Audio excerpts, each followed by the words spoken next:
And your doctor might not write this on a prescription pad, but a weekend braai adds 10 years to your happiness account. So let's add some of those years just from, joining together, sharing the love of braai, and just, always wanting to do something together in a family sort of setting. You know what I mean? All right. So those tips now, we always actually have to make this is an annual thing, Eve, where we share these tips on an annual basis. Saka tinofana kutanga tiriji pa page yekuti uzoti, okay, there's a part 2 coming next week, right? But we cannot skip those baby steps that we want everyone to know, because it's just one of those things that I think we ought to know where to start. And number one, the first braai tip to become a more pro braai savvy individual in 2025 is you need to respect the calls, guys. Don't rush your fire. And the fire is actually the crux of the whole braai. So this is that one part where you need to make sure that you've got it right. And there's so many tips of starting a fire. I mean, there's different ways to set up a fire. There's indirect heat, there's direct heat, and I'll explain just the two there briefly. I mean, there's so many other ways that you can set up a fire, but basically, some foods actually benefit from them being on top of the hot coals, and some foods benefit from them being just next to the hot coals, so on the side, not directly on top of the hot coals. And so that's you don't indirect. kill the flavor, yeah? Exactly. And like you get also this smokiness that's going to be a nice slow cooking sort of way of doing things, rather than not all the foods really like that hissing sound and that harsh sort of flame right onto them. So you have to wait for the perfect that gray ashy, not that raging flame sometimes. And if you want to make sure that you've gotten it right this braai season, you got to make sure that your calls are respected. Respect your fire, guys. That's where you start. Put some respect on it. Put some respect on that fire. You know what I mean? Number 2 is you got to marinate like you mean it, guys. And like, come on, like, who does not love a good marinade on a braai? And you've got to now know your things. But marinade, baby, just a splash of mazoe, maybe some garlic and some chili can turn an average beef into fine dining. You know what I mean? And on the case of marinating, Shinky, sorry. I know we've got this thing. I don't know. A lot of people, not we, a lot of people have this thing of marinating just before taking it to the fire. All right. And for me, when you go to those barbecues now, when you're eating, it's like the flavor is on the outside. If it's chicken, it's on the skin. Inside, there's nothing. And I'm thinking, when did you marinate this meat? Did you not know that you're going to have a barbecue? So are there any last minute marinades that actually work? Right. So or do we do it the normal traditional way where you marinate for a couple of hours or overnight, Yeah. So you've got to know the difference. There's nowadays what they call a basting sauce. The basting sauce, right? Yes. And this is often what people are putting on last top. minute, and then it's only on the surface of the skin if you've done nothing to the meat beforehand.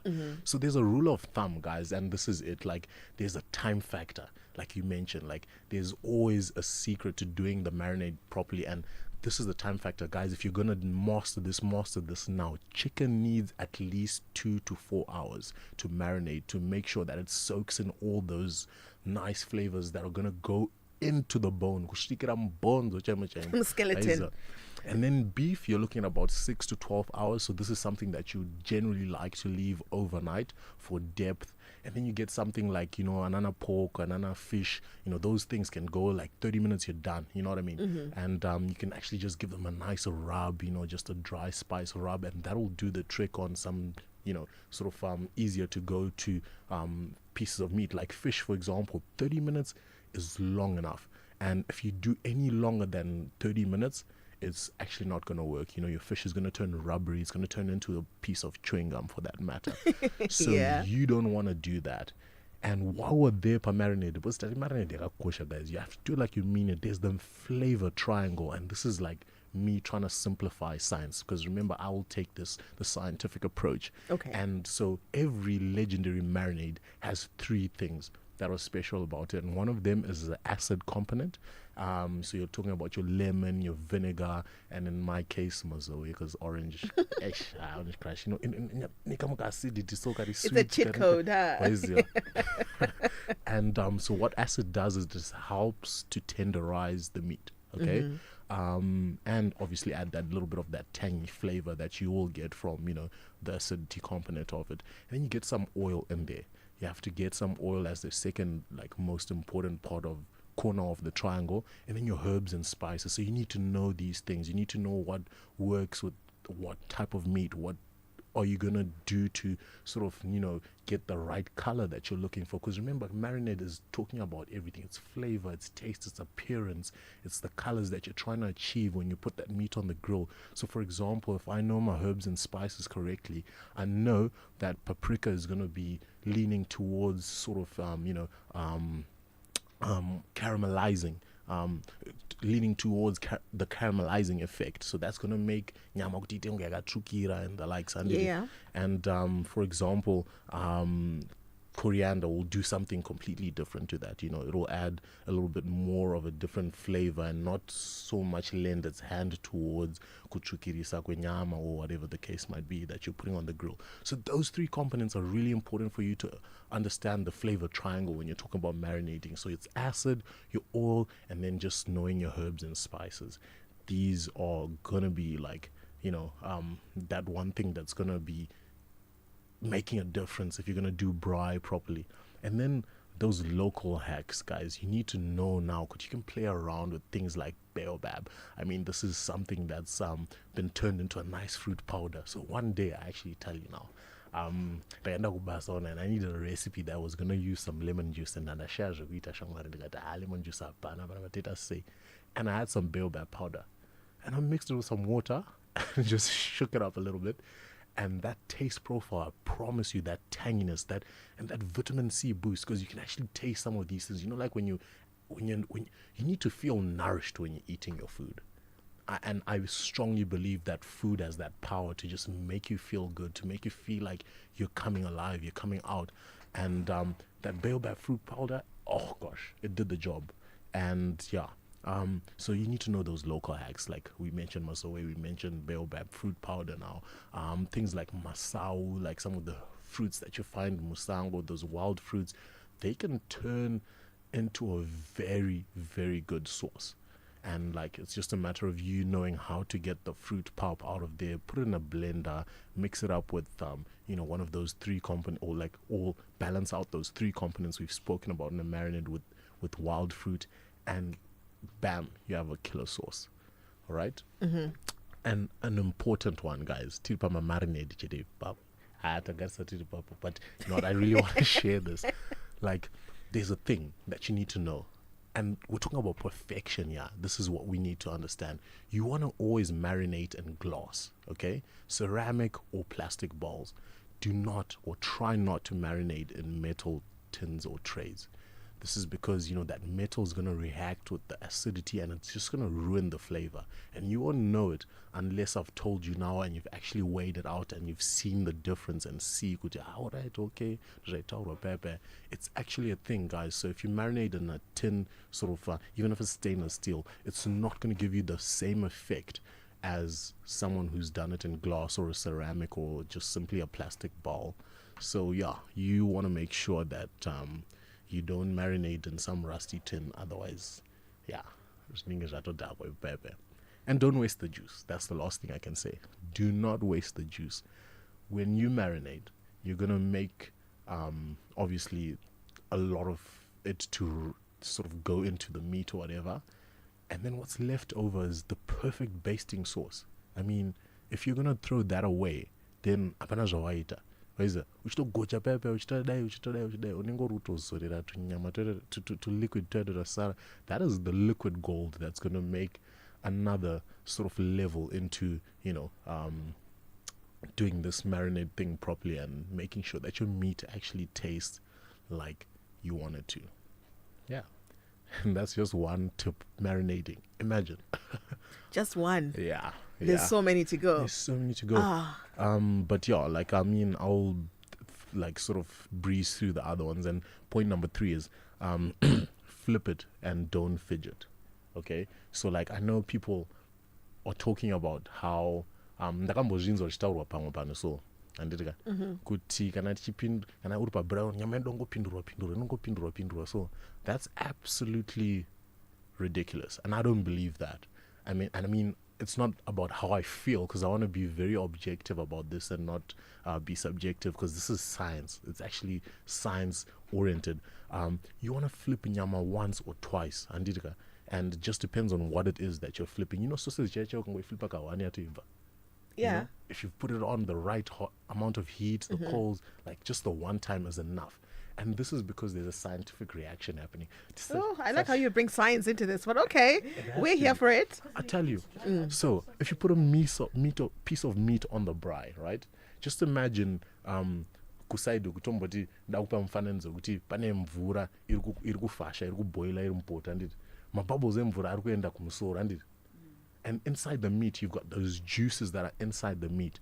Once you put that meat on the braai, the juiciness inside of it is going upwards, like the same way boiling water would do in a boiling pot, right?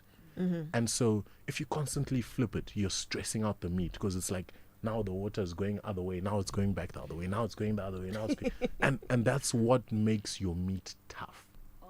You understand? Okay. So you actually want to avoid constant turning of the meat, because it just stresses out the meat. And you don't want to flip it every 5 minutes. You actually just want to know where you want to reach level those sheets and then over zot, all right, couldn't step a level can I tomboti a steak that you want to go medium rare. Just one flip is fine, you know. If you want to go to maybe even medium to well, just 2 flips is fine. Just knowing the fact that you've put it on a very, very considerable like the heat source is what you've managed to actually manipulate to see good. All right, can I use 10 after some time and then engage moto. So yeah, that's really, really important. And guys, let's invest in good tongs. Let's invest in good tongs, not that bent wire that you see chinoshands konana anko wedu cheje. Wachiza chimwe wire chisimbi chinobaya nyama. Okay, guys, good tongs equal good control, right? So you need proper tongs. You need proper tongs, not that one piece of Tongo shanisa fork. Oh no, but have you seen those ones? You men do that a lot. Like if you by the fire with your bottle of something nice there and you're drinking, next thing you're just doing with your hand like just get flip and with your hand. Come on, man. Yes. So proper tongs, please. Proper tongs, guys. Ende kasimbi kake ndakamaka boys ndo kasimbi kari kushandisa kubayiwa sausage kake. Then the juices flow. But that's the juice. You're supposed to keep that juice in. You're supposed to keep that juice in, because when you bite the piece of sausage, that juice is supposed to explode into flavor on your tongue. And now you find this dry piece of chigunwe, which was meant to be sausage, but chadzoka kuita chigunwe chabuda juicy. Yes, it's like biltong of a bright stand. Guys. And we know, guys, like, you know what, like, I rest my case. I hate talking about this. And I've asked so many people why they do it, and the responses I get are even just more frustrating. Why is it so why are we putting salt on sausage? Oh my. Cannot sausage you know that salt is you know. And I just couldn't believe it. I mean, guys, if you're out there and you're poking the sausage, like, I'm not your friend. And I will never be. So now I know you've got a lot to say, and because of our time, but you know me, I always like to put you on the spot when we're in a braaiing and barbecue season. So one recipe, to a perfect, maybe let's say a steak or a chicken kebab. How do you package that? Oh, that's interesting. Yes. Very, very interesting. A steak or a chicken kebab.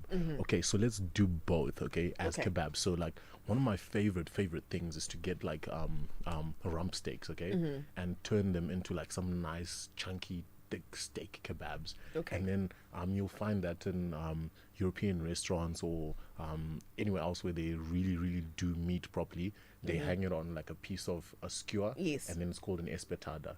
So it's like a big kebab. And the one thing that you really want to do with that is to make sure that you mix your kebab nicely with some pepper, some paprika, some fresh sort of, nicely sliced paprika there.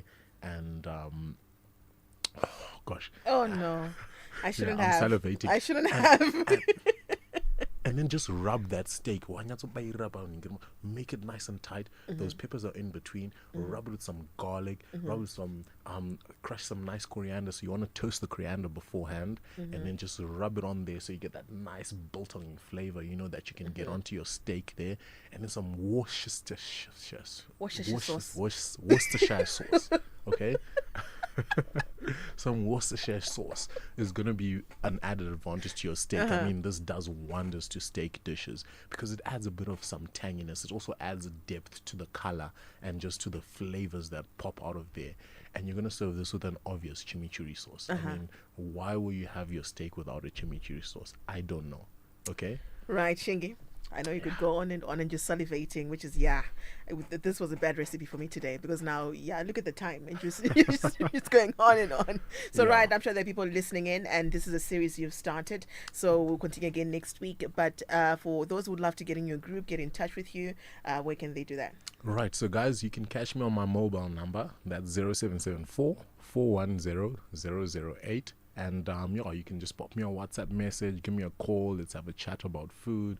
Hire me to come and teach you how to braai proper meat and even vegetables. So next week we're going to talk about like the sides that you can have with some braai and how you're not only going to put meat on the braai this season, but vegetables too. And then you can also catch me on my Instagram, guys, and that's at the Chef Life of Shingi. On Facebook, I'm operating a business called the Outdoor Kitchen Chef. Let's get in touch, guys. Let's do it. Shingi, thank you so much. So this has been Your Chef, Your Health, recipes with a focus on nutrition with our celebrity chef, Chef Shingi. We at Star FM sounding good all the time. It's 11. It's time for the news.